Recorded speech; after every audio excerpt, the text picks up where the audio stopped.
My mother came to this country from Cuba in 1958, and she moved to Baltimore, Maryland to attend school. And she met my dad there. They met actually going to daily mass. My dad would go to daily mass and he would drive his car and she would walk. And he would wind down the window of the car and say, "Would you like a ride?" My mom would say, "No, no thank you, no thank you," because you don't take a ride from a man you don't know. I was like, geez, not even to daily mass? God, where can you meet a man? You can't take the ride from the guy going to daily mass. Anyway, day after day, daily mass, my dad would offer the ride. She'd say, "No thank you." And then one day she said, yes, I'll take a ride. And they started dating, and they got married and had 6 kids. I left out the part about interracial marriage being illegal at that time in this country. My mom's black and Cuban, and my dad is white and Australian.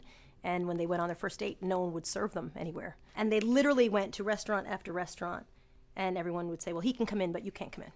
And so they drove from Maryland to Washington, D.C., and got married, and then drove back and lived illegally as a married couple, interracial couple. And it wasn't until my little brother, the 6th child, the year after my little brother was born, did the Supreme Court overturn the ban on interracial marriages. So we were all sort of illegal in this country. And people, their friends said, "Well, whatever you do, don't have children. Don't have, biracial children will never make it in this world." In the 70s, we had giant afros and a VW bus. And my parents have this great picture of all of us lined up against the VW bus with giant afros. So we were the family that never quite blended into the North Shore of Long Island.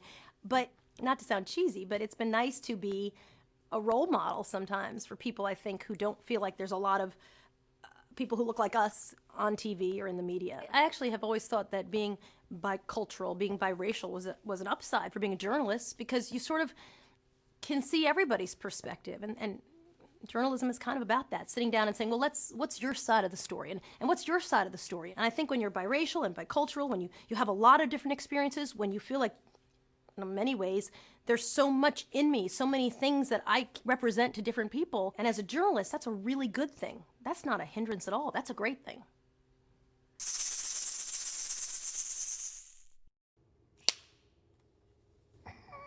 In the industry, I refer to the 4 H's of being Hispanic Hollywood. You're either horribly hostile, like "what you looking at, sucker? I'll cut you." Overly hormonal. I see, mamacita. Oh, yes. Horribly humble. "We are poor people. Please, señor gringo, please help into us. We don't want no problems. Please." Or there's one more H. What was it? Hostile, hormonal, humble, and hysterical. Lucy! Oh my God! Oh, and that was it. We were never the center, or rarely the center of the story. We were rarely pivotal. And I always felt like we were flavoring. There was a time when we had a role, but we made it Latino because we wanted to add a little flavor, a Latin, just a touch. See, never enough. More like set dressing. Little danger. Let's go to El Barrio. And I just thought, man, there's got to be a better way. I saw a wonderful movie, okay? Beautiful concept, a great cast. And then who kills this beautiful little all-American darling boy? A ponytail Latino kid. And I'm going, man, why had to be us? Why? Why can't, it's just, and I think, wow, we have a lot to offer this nation. We are part of this nation. And we still get looked at, a little sideways, with a little suspicion, distrust, profiled. There's the old standard saying, if you want to send a message, go to Western Union. Well, I got a message for that mentality. Every movie sends a message. There's messages buried in everything. Let's find them. Let's look for them and dissect them. Is it good for us or is it bad for us? And if it's bad for us, then just don't go. Our problem is we go to movies. We don't have a sensitivity. We go to whatever. So, we got to be really conscious about what is out there and support what's good and walk away from what's not.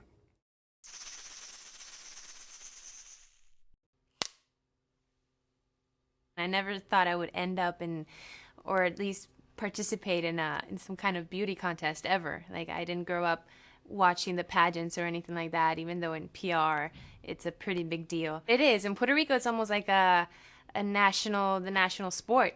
I turned 19, and a friend of mine said, Denise, you should participate in the modeling contest. And I'm like, okay, I'll try it. And I won, and then Miss Puerto Rico, and then from there, Miss Universe. And I was just like, wow, this is huge. I got to learn, first the modeling industry, and then just seeing all these what the beauty ideal was. So much pressure to look a certain way. I think right now they're just, all of us really, but specifically girls, were just bombarded with this whole image and this pressure that we have to look a certain way. Beauty is not that. I don't want girls growing up to look at me or look at these pageants or look at the girls and think that that's what they have to be beautiful. Till this day, one of the woman that I most admire after my mom, it was always my grandma. She is beauty for me. She's, for me, the most beautiful creature because she was so simple and humble, and she had this strength that she didn't have to show it. I just looked at her and shone, like it would shine from her. And to this day, I think she represents the most beautiful woman in the world.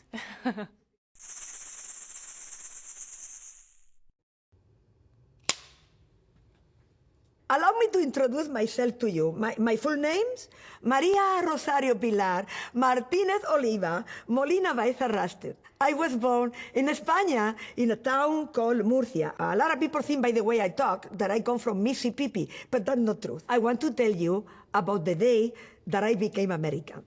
I find myself in a big immigration court, and we was in line, and they were telling us, you go to this table or you go to the next table, and the lady that was for me in a little table sat down. She was Chinese. I noted that she had an accent.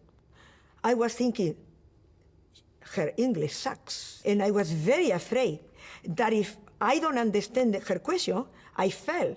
So I said, do you mind that it could be me, that I don't want to misunderstood your question? Would you please ask for somebody that can help me? By all means, she called for help, and it came a Filipino. Very friendly guy, God bless him. Also with an accent. He ended up telling me certain question in Spanish, because that Filipino, thank God, in Manila, still they speak, understand Spanish. So I pass. And then they took us to another room, and it came the judge. Good-looking guy. It was a cool dude. He walked like this, and he said, speech, we swear, and then he said, very relaxed, okay, guys, you are in America now, and I wish you the best, and you can do many things that you want to do and you will accomplish. Look at me.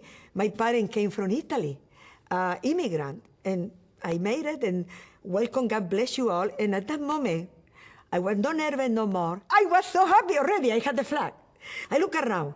Everybody near me came from different countries.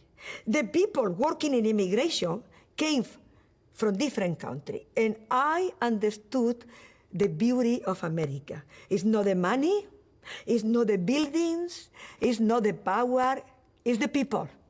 That all together, a melting pot, make it the greatest country in the world. This is America.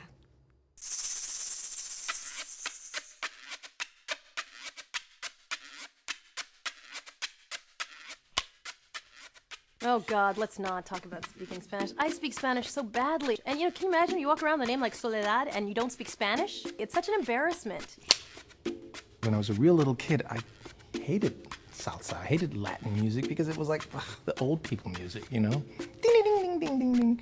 El cuatro and all that stuff. I just thought, oh no. And now that music brings tears to my eyes.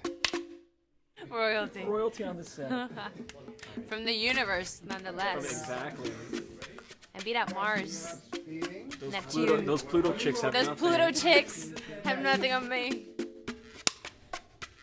Toda mi vida no es todo el tiempo cuchi, cuchi. Cuchi, cuchi just show me the way to the bank, okay? Please don't misconstrue me. The real me, I am an activist and dedicate a lot of time to human rights, to help people, to help animals, and to work for freedom.